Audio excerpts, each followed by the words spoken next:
Howdy folks, this is Tex. Welcome to the Movie Shack.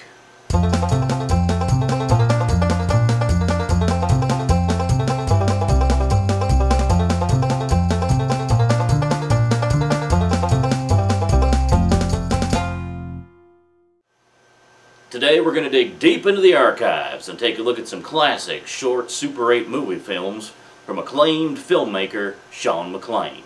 Now, these are movies that Sean did when he was just a kid, still finding his filmmaking voice, if you will. But in these short subjects, you can see the seeds of genius being planted and sown right before your eyes. First up is one of my personal favorites, the first in a series of short films that Sean did, entitled Spiffy, the Little Orange Car. Now with Spiffy, Sean got his inspiration from a variety of sources, not the least of which were the likes of Dukes of Hazzard, Cannonball Run, and of all things Herbie the Love Bug. Spiffy himself is a little orange beetle with racing tires. And much like Herbie, Spiffy is a sentient being unto and of himself. Which means he can think for himself, for those of you who don't understand my big words. So in this premiere episode of Spiffy, the Little Orange Car, this is essentially the pilot, so the full concept of the series wasn't quite ironed out yet. But you get the idea. Now, just before we get into it, I want to let you know that I'm going to be back on after the show to give you a little bit more behind the scenes info. So without any further ado, let's watch the very first premiere pilot episode of Spiffy, the Little Orange Car.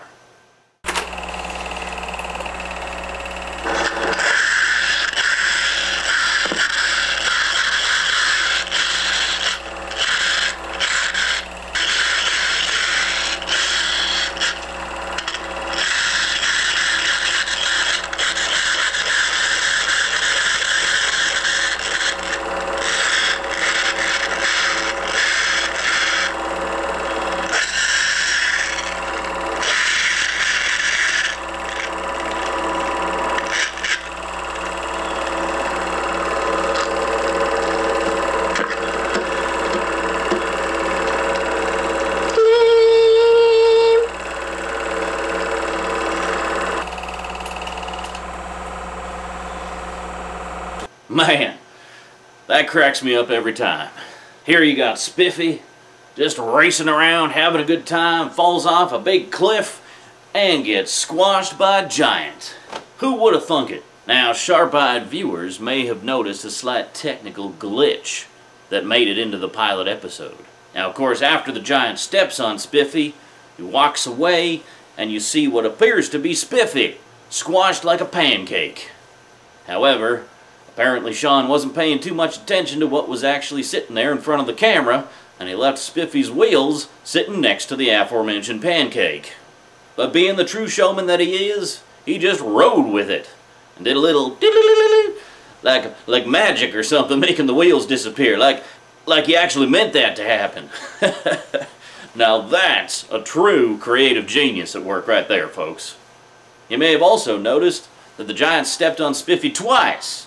Why'd he do it twice? Well, because Sean wasn't too happy with the way the first take went. He couldn't really see what was going on too well, so he just redid it. Finally, if you're wondering just why Spiffy's wheels were sitting there in the middle of the floor in the first place, well, that requires a little bit of explanation. Namely, the way Sean decided to do the giant stepping on Spiffy. Now, he wanted to have the giant's foot lower realistically onto Spiffy, so that we would really get the sense that he was being crushed. So the cool thing about Spiffy, the actual toy that was used, is that it could be taken apart piece by piece. So the first thing Sean did was put his foot on Spiffy. Sean played the giant in case you didn't pick up on that. Put his foot on Spiffy, took the wheels off, then took the lower chassis off, and then took the body off, and then replaced it with the plasticine pancake. Now that's some movie magic right there. So that pretty much covers everything you ever wanted to know about the pilot episode of Spiffy, the Little Orange Car. Now next time we'll actually see when the series proper began. Fan outcry at Spiffy's death was just heard across the land, and Sean had no choice but to respond with more episodes. And the entertainment that followed was some of the finest entertainment I have ever seen. So y'all come back next time for episode 2 of Spiffy, the Little Orange Car. Until then, I'm Tex. Thanks for watching.